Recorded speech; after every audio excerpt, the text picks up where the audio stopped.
प्यारे बच्चों, कैसे हैं आप सब। होपफुली आप लोग सब अच्छे से होंगे। तो बच्चों, जैसे मैंने आपसे वादा किया था कि आपको जो मैं नेक्स्ट जो हमारा क्लास होगा वो क्लास हमारा होगा टीचिंग ऑफ पोएट्री। तो आज हम उसी टॉपिक को लेकर शुरुआत करते हैं, टीचिंग ऑफ पोएट्री। तो व्हाट इज पोएट्री। सबसे पहले अगर हम बात करें टीचिंग ऑफ पोएट्री की बात बाद में करते हुए पहले बात करते हैं कि पोएट्री होती क्या है। तो जैसा कि प्रोज का के बारे में कोलरिज ने बताया, इसी तरह पोएट्री के बारे में भी कोलरिज जी कहते हैं the best words in their best order, कि जब हम सबसे अच्छे शब्दों को सबसे सही सही स्थान पर रखते हैं, या सबसे अच्छे शब्दों को जब हम सबसे अच्छे स्थान पर, जहाँ पर उन शब्दों को बिल्कुल वो शब्द फिट बैठते हैं, तो वो क्या कहलाती है, पोइट्री कहलाती है। अच्छा, ये पोइट्री के जो है इंडियन स्कूल्स में पोइट्री जो है प्रोज के साथ ही टेक्स्ट बुक्स में पढ़ाई जाती है। और पोइट्री के जो अच्छे जो पोइट्स हैं इंडिया में तो है ही हैं, पर इसमें ज़्यादातर फॉरेन जो पोइट है उनका नाम, या पोइटिस है उनका नाम विशेष तौर से लिया जाता है। तो अगर हम बात करते हैं कि इसमें हमारे जो इंडियन जो है एजुकेशनिस्ट है सुब्रमण्यम जी, एस सुब्रमण्यम जी के अनुसार पोइट्री क्या है। Poetry is the thing of beauty, beauty of form, beauty of thought, mood and feelings. यानी कि जो पोइट्री जो है, कविता जो आपका जो एक पोइट्री की अगर हम बात करें तो पोइट्री जो है एक अच्छी सुंदर सोच है, एक अच्छा सुंदर मूड है। अच्छा, और इसमें किसकी सुंदरता है, इसमें भावों की सुंदरता है, भाव भंगिमा भरपूर तरीके से भावों को दिखाया गया है। अच्छा, फीलिंग्स जो पोइट फील करता है वो अपनी हर फीलिंग को वो किस पे उतारता है, पोइट्री के रूप में उतारता है, एक कागज पर कलम के द्वारा। तो अगर हम बात करेंगे कि इसके एस्पेक्ट्स कौन कौन से हैं, कि कौन कौन से पहलू हैं जो पोइट्री के मुख्य पहलू माने जाते हैं, तो पोइट्री के सबसे मुख्य पहलू अगर बात करें तो 3 मुख्य पहलू हम लोग मानते हैं। आपका इमेजिनेटिव है, इमोशनल है, साथ में आपका रिदमिक है। यानी कि इसमें भाव भी है, इसमें इमोशंस भी हैं, इसमें आपकी इमेजिनेटिव यानी कि कल्पना शक्ति भी है, साथ में इसमें रिदम भी है। तो ये 3 पहलू से मुख्यतः हैं पोइट्री के।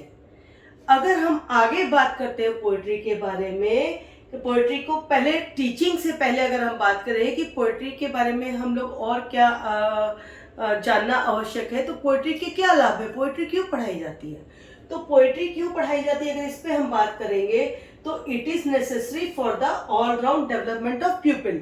यानी कि ये जो आपके स्टूडेंट्स हैं उनकी अगर आपको सर्वांगीण विकास करना है, ओवरऑल डेवलपमेंट करनी है, तो उसके लिए पोइट्री जो है वो एक बहुत इंपॉर्टेंट रोल प्ले करती है। Okay, and it poetry enriches the experience. अच्छा, it due by the poetry the students usually they know about the new poets, their imaginations, their style of writing. तो it increases the experience of the student, इसीलिए ये भी एक इसका लाभ हुआ, advantage हुआ। अगर हम आगे बात करते हैं, it facilitates natural aptitude for poetry। तो जब बालक पोइम को पढ़ता है या पोएट्री को पढ़ता है तो उसका कहीं ना कहीं वो खुद ही नेचुरली प्राकृतिक रूप से किससे जुड़ जाता है, प्रकृति से जुड़ जाता है, और उसकी अभिरुचि बढ़ती है किसके बारे में, पठन पाठन के बारे में। अच्छा, जो उसमें पढ़ाया जा रहा है उस विषय के बारे में, उस टॉपिक के बारे में। तो इसीलिए इसको बोला जाता है it facilitates natural aptitude for poetry. यानी कि पोएट्री जो अभिरुचि है पोएट्री में, उसको बढ़ाने के लिए भी लाभदायक है कि बालक को पोएट्री पढ़ाई जाए, बालक प्राकृतिक रूप से पोएट्री से जुड़ जाता है। उसके बाद अगर हम बात करेंगे helps to learn speech rhythm, कि किस तरह से सुर होना चाहिए, लय होनी चाहिए, ताल होनी चाहिए, कहाँ पे उतार होना चाहिए, कहाँ पे चढ़ाव होना चाहिए, किस तरह से बोलना है, किस तरह से अपने भावों को व्यक्त करना है। तो ये सब भी किसके अंतर्गत हमें लाभ मिलता है, पोइट्री को पढ़ने की वजह से हमें लाभ मिलता है। अगर हम इसके बाद आगे बात करें, helps in expression and training of emotions, कि अगर हमने अपनी किसी भी बात को रखना है तो हम किसके द्वारा रखेंगे, अपनी इमोशंस को किसके द्वारा रखेंगे, कैसे बेहतर तरीके से एक्सप्रेस कर पाएंगे, पोइट्री के द्वारा। और साथ के साथ अगर हम बात करेंगे ट्रेनिंग ऑफ इमोशंस, यानी कि अपनी इमोशंस को कैसे ट्रेन करना है, अपने इमोशंस को कैसे अपने जो इमोशंस है उसको आपने किस तरह से बताना है, ये सब किसके द्वारा बच्चा सीख जाता है, स्टूडेंट किसके द्वारा सीख जाता है, पीपल वो पोइट्री के द्वारा सीख जाता है। तो ये भी एक लाभ है। Imparts enjoyment and pleasure, no doubt अगर हम कविता पढ़ते हैं या कोई राइम सुनते हैं तो हमें पोइट्री के द्वारा क्या है कि हमें एक अलग ही अनुभूति होती है, हमें एक अलग ही मन में प्रसन्नता का भाव होता है। तो ये भी इस एक एडवांटेज है कि it imparts enjoyment and pleasure. Okay, उसके बाद अगर हम बात करेंगे, इट इंट्रोड्यूसेस वैरायटी। वैरायटी से यहाँ पे क्या अर्थ है कि यहाँ पर अगर आप भिन्न भिन्न कविताओं को पढ़ेंगे या भिन्न भिन्न कवियों के द्वारा लिखी गई उनकी रचना को पढ़ेंगे, तो यहाँ पर काव्य रचना को पढ़ने से क्या होता है कि वैरायटी मिलती है।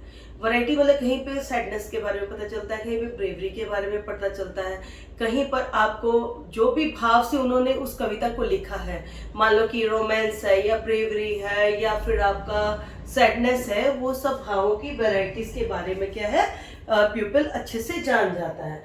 उसके बाद में टीचेस पैटर्न सेंटेंसेस।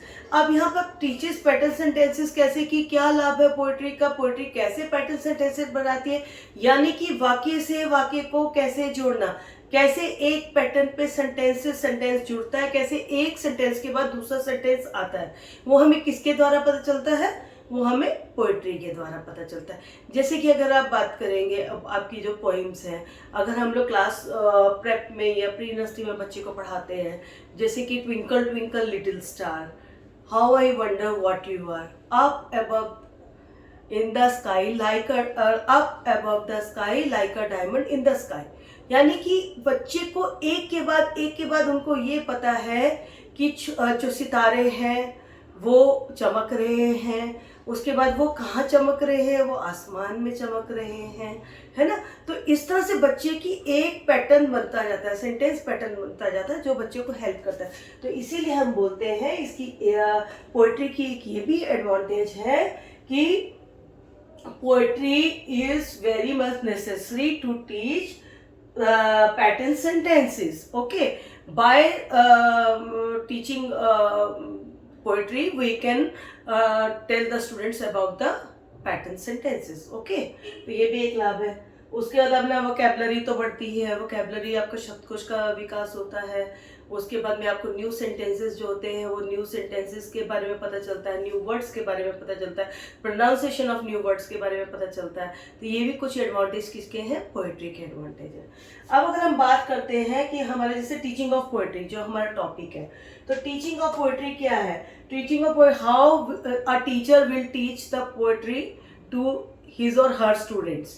तो there are 4 steps, mainly 4 steps of teaching poetry to the students. These 4 steps are aims, presentation, preparation, presentation, assignment. So first of all we will talk about aims. तो what are the aims, क्या उद्देश्य है।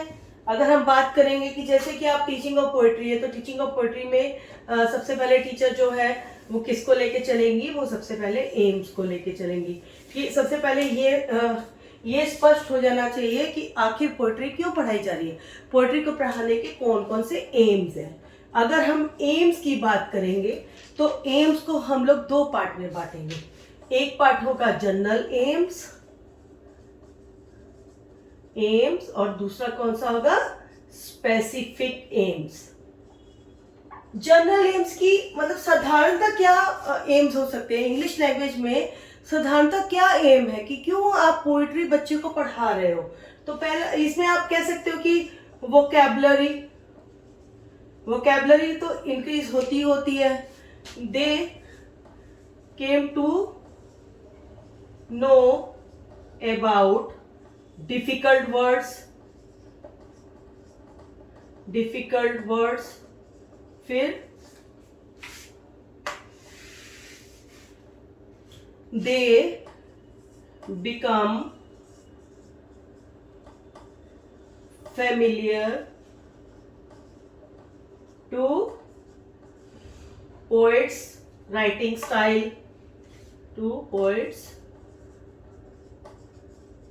writing style, कि किस style में poet लिख रहा है, ब्रेवरी पोइम है या रोमांटिक पोइम है या फिर सैडनेस से संबंधित है या डिपार्ट के बारे में है। तो ये सब कुछ जनरल एम्स होते हैं जो बच्चों को सिखाए जाते हैं, पढ़ाए जाते हैं, कि जिससे कि बच्चा जो है वो सीख जाए कि उसको किस तरह से, मतलब उसको ये उद्देश्य फुलफिल करने चाहिए। अगर आप पोइट्री पढ़ा रहे हो तो पोइट्री पढ़ाने के लिए क्या है कि ये कुछ उद्देश्य फुलफिल होने चाहिए। उसके बाद और क्या अगर हम बात करेंगे अगर इसकी, तो it enriches the experience of the people, कि बच्चों का जो एक अलग सा ही उनको अनुभव प्राप्त होता है अगर उनको पोइट्री पढ़ाई जाती है तो। ठीक है, और अब यहाँ पर जैसे हमने ये सब बातें की, आपने एम्स की बातें करी, अब अगर हम बात करेंगे स्पेसिफिक एम की, आखिर स्पेसिफिक एम क्या है, क्यों जो है पोइट्री वो जो है उसको पढ़ाने के पीछे इसका स्पेसिफिक एम क्या है, कि क्यों पढ़ाई जाती है। तो अगर हम स्पेसिफिक एम की बात करते हैं तो स्पेसिफिक एम में अगर हम सबसे पहले बात करेंगे कि to enable students to appreciate the poem, कि यानी कि बच्चे सराहना करना सीख जाए, कि बच्चे जाने कि इस पोइम में क्या है और उस पोइम की वो को पढ़ने के बाद उनको ये उसकी जो सुंदरता है, उस पोइम को किस सुंदर तरीके से लिखी गई है, उसमें जो भी भावों को सुंदरता से प्रकट किया गया है वो उसको अप्रिशिएट करें। ठीक है, तो एक स्पेसिफिक एम तो ये हुआ। अगर और स्पेसिफिक एम की अगर हम बात करते हैं तो enable students to read the poem with correct rhythm and rhyme, यानी कि बच्चा उस जो भी कविता है उसको सही से, उस जो भी एक पोइट्री है उसको पोइम को सही रिदम से सीख जाए, सही सुर ताल उसमें हो, कैसे उसको कहाँ पे उतार चढ़ाव आने, उसको ये सब की जानकारी हो जाए। फिर to understand the idea of the poem, की आखिर क्या आइडिया है, पोइट जो है, कवि है, वो क्या कहना चाहता है इस पोइम के माध्यम से। तो ये स्पेसिफिक एम्स एक विशिष्ट उद्देश्य है कि हमें बताया जाता है कि क्यों बालक को ये वाली पोइम पढ़ाई जा रही है। अच्छा, और अगर हम बात करें स्पेसिफिक एम की, to communicate the people the exclusive message of the poem, की आखिर एक्सक्लूसिवली स्पेशली क्या मैसेज उस कविता में दिया जा रहा है या उस पोइट्री में दिया जा रहा है। ठीक है, तो ये सबसे पहले क्या है, जब भी आप लेसन प्लान बनाएंगे तो लेसन प्लान नंबर डालेंगे, उसके बाद मार्जिनल एंट्रीज करेंगे जैसा हमने प्रोस में किया था। उसके बाद में एम्स को आप, टीचर अपने एम्स को दर्शाती है कि मेरे साधारण सामान्यतः क्या एम है, मैं क्यों पढ़ा रही हूँ, और मेरे स्पेशल एम क्या है कि मैं इस पोइम को क्यों पढ़ा रही हूँ। उसके बाद अगला अगर हम स्टेप की बात करेंगे टीचिंग ऑफ पोएट्री में, तो अगला स्टेप है प्रिपरेशन, यानी कि पूर्व तैयारी करना जिसको बोलते हैं प्रिपरेशन। ठीक है, तो प्रिपेयर, ओके, प्रिपरेशन में क्या करना होगा, किस तरह से टीचर प्रिपरेशन करेगी। अगर हम प्रिपरेशन की बात करें तो टीचर को सबसे पहले मटेरियल एड्स को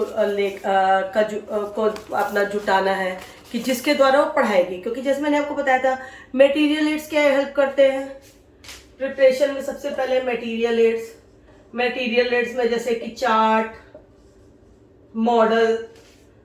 या मॉडल इस तरह से कुछ हो सकता है, क्योंकि जो मटेरियल एड्स की हेल्प से क्या है, it will help the students to learn it in the better way, and simply and clearly the scene will be shown by the teacher to the students, यानी कि she can create a model, she can make a chart in which the whole scene of that poem is simply and clearly depicted. Okay, कि उसमें अच्छे से स्पष्ट रूप से दिखाया हो. तो ये मटेरियल ऐड हो गया. बच्चे को चार्ट या मॉडल के द्वारा टीचर पढ़ा सकती है. उसके बाद अगला अगर हम बात करेंगे तो बात करेंगे प्रीवियस नॉलेज की. अगला इसमें प्रिपरेशन में क्या स्टेप होगा, वो होगा आपका previous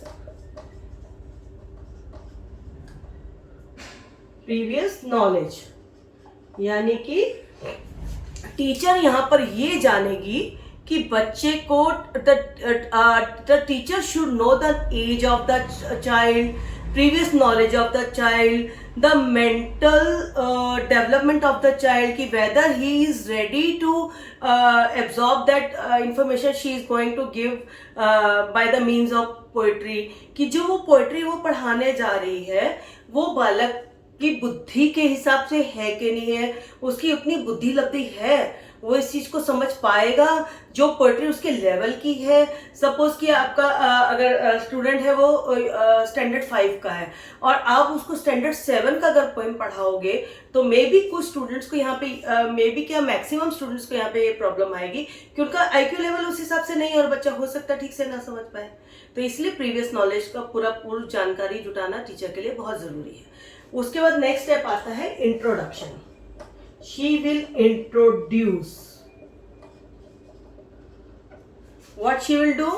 She will introduce to make students ready to read poetry. कि अब हम पोएट्री पढ़ाने जा रहे हैं, अब आपको आज पोएट्री पढ़नी है, आप उसके लिए तैयार हो जाए. वो अपने स्टूडेंट्स को क्या करेंगी, वो अपने स्टूडेंट्स को एक बार इसका डिक्लेरेशन करेंगी, बच्चे को इंट्रोड्यूस करेंगी, परिचय देंगी कि आज हम ये स्टोरी, ये आपकी हम ये पोइम पढ़ने जा रहे हैं पोएट्री के अंतर्गत, और आपको ये पोएट्री किनके द्वारा लिखी गई है और आपको इसको किस तरीके से पढ़ना है. ठीक है.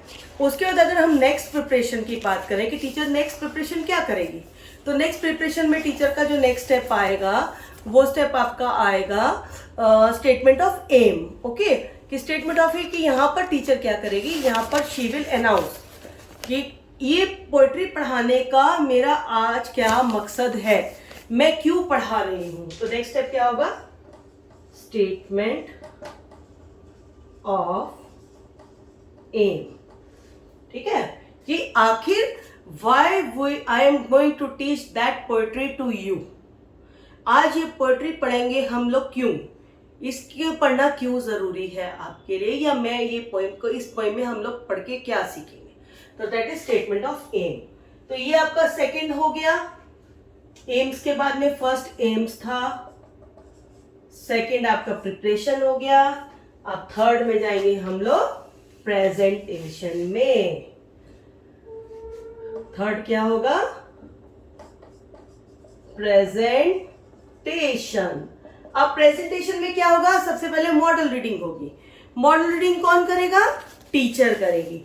टीचर का इसलिए करेगी कि बच्चे को जो है करेक्ट प्रोनाउंसिएशन मिल जाए, कि बच्चा जो है उसको पढ़ने में क्या करे, गलती ना करे.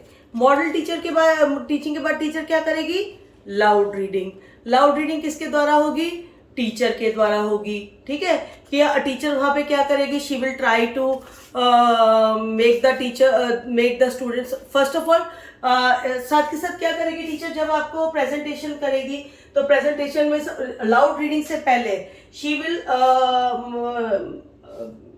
Make the students understand the meaning of difficult words. यानी कि उनको अर्थ समझाएगी, मीनिंग ऑफ डिफिकल्ट वर्ड्स, कि कौन कौन से कठिन शब्द है इस पोइम में और उसकी क्या अर्थ है, ताकि बच्चा उस पोइम को समझ पाए कि टीचर उसको क्या पढ़ाने जा रही है. उसके बाद में टीचर क्या करेगी, जब उन्होंने अर्थ को समझा दिया तो उसके बाद वो मॉडल रीडिंग करेगी. मॉडल रीडिंग मतलब कि being a model she will recite the poem, then she will after that she will ask the students to do the loud reading, कि अब आप मेरे पीछे पीछे क्या करो, लाउड रीडिंग करो. उसके बाद नेक्स्ट स्टेप क्या आएगा, कॉम्प्रीहेंशन. कॉम्प्रीहेंशन यानी कि टीचर जो है वो समझने की कोशिश करेगी प्रश्नों के द्वारा कॉम्प्रिहेंशन की बच्चे की सूझबूझ को समझेगी कि बच्चा पोइम में कुछ समझ पाया है कि नहीं समझ पाया है। उसके बाद जो नेक्स्ट स्टेप टीचर का होगा प्रेजेंटेशन में, वो आपका होगा appreciation questions. Appreciation questions, questions. Next step क्या होगा? Appreciation questions. अब एप्रिसिएशन क्वेश्चंस में क्या टीचर पूछेगी? Appreciation of the beauty of thought, appreciation of the beauty of images, appreciation of the beauty of emotions, appreciation of the beauty of style and language. यानी कि यहाँ पर teacher क्या करना चाहती है कि एप्रिसिएशन क्वेश्चंस वो क्यों पूछेंगी? टू मेक क्लियर दैट कि whether the child has understand the beauty, the feelings, the main ideas of the poem, कि बच्चे को उस कविता की सुंदरता समझ में आई कि नहीं आई, उसमें क्या फीलिंग्स थी, क्या वो दर्शाना चाह रहा था, अपनी कौन से भावों को दर्शाना चाह रहा था जो पोएट जिसने ये कविता लिखी है, या उसको सुंदरता का बोध करना, ये सब। और इसमें मेन आइडिया क्या था? आखिर ये मान लो कि वीरस की कविता है, तो वीरस की कविता क्यों लिखी गई है, ब्रेवरी की पोएम क्यों लिखी गई है? क्योंकि उसमें क्या है कि पीपल्स में पोएट चाहता है कि उसकी कविता के माध्यम से क्या हो, बच्चे में क्या है, एक ब्रेवरी आए। समझ में आया? अब इसके बाद नेक्स्ट स्टेप क्या होगा? Final reading. अगर एप्रिसिएशन के बाद अगर हम बात करेंगे तो एप्रिसिएशन के बाद क्या आएगा? Final reading. यानी कि टीचर फिर से फाइनल रीडिंग करवाएगी। टीचर फाइनल रीडिंग कैसे करवाएगी? द फाइनल मॉडल रीडिंग, इसको एक तरह से कह सकते हैं फाइनल मॉडल रीडिंग। यानी कि टीचर जैसे पहले उन्होंने मॉडल रीडिंग की थी स्टार्टिंग में कविता की, फाइनली टीचर फिर से एक बार फिर से पढ़ेगी उस कविता को, फिर से बच्चों को कविता को रिसाइट करवाएंगी। और कविता को रिसाइट कराने के जब वो खुद से रिसाइट करेंगी तो उससे क्या है कि एप्रिसिएशन ऑफ द पोएम, यानी कि बच्चे को जो कविता की और सुंदरता है उसको और बेहतर तरीके से, और बच्चे उस सुंदरता को समझे, उसमें उनका इंटरेस्ट हो, वो इंजॉय करें, और उनकी जो एप्रिसिएशन ऑफ द पोएम है उसमें क्या हो? इजाफा हो, यानी कि उसमें क्या हो? बढ़ोतरी हो स्टूडेंट्स पे। उसके बाद लास्ट आएगा इसमें कोरल रीडिंग। कोरल रीडिंग जो लास्ट स्टेप है, choral reading, I think so it is visible to you, जहां तक मुझे लगता है कि आपको दिखाई दे रहा है। कोरल रीडिंग, कोरल रीडिंग होगा कि समूह में टीचर क्या करेंगे? The people will recite the poem in the group, यानी कि पूरे कोरस में गाएंगे वो लोग। कोरल रीडिंग रेसिटेशन कैसे होगा? कोरस में गाएंगे।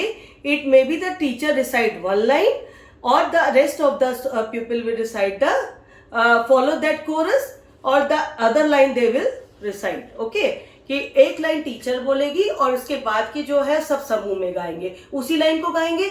या हो सकता है कि टीचर एक लाइन गाए, उसके बाद में वो दूसरी लाइन जो है वो बच्चों को बोले कि अब आप इसके आगे गाइए। ठीक है, तो अभी आपने टीचिंग ऑफ पोएट्री के तीन स्टेप्स को समझा। पहला एम्स डिक्लेयर होंगे, जिसमें कि जनरल स्पेसिफिक एम होंगे। दूसरा प्रिपरेशन होगी, टीचर तैयारी करेगी। तैयारी करने में टीचर क्या करेंगे? अपना मटेरियल एड्स जो है उनको तैयार करेंगी। और उसके बाद में आपका जो प्रिपरेशन जो पूरी तरीके से हो जाएगा, जो प्रिपरेशन जो टीचर ने मटेरियल एड्स भी हो गया, पूर्व जानकारी भी जुटा ली, उसके बाद इंट्रोडक्शन भी दे दी, स्टेटमेंट ऑफ एम्स भी हो गया।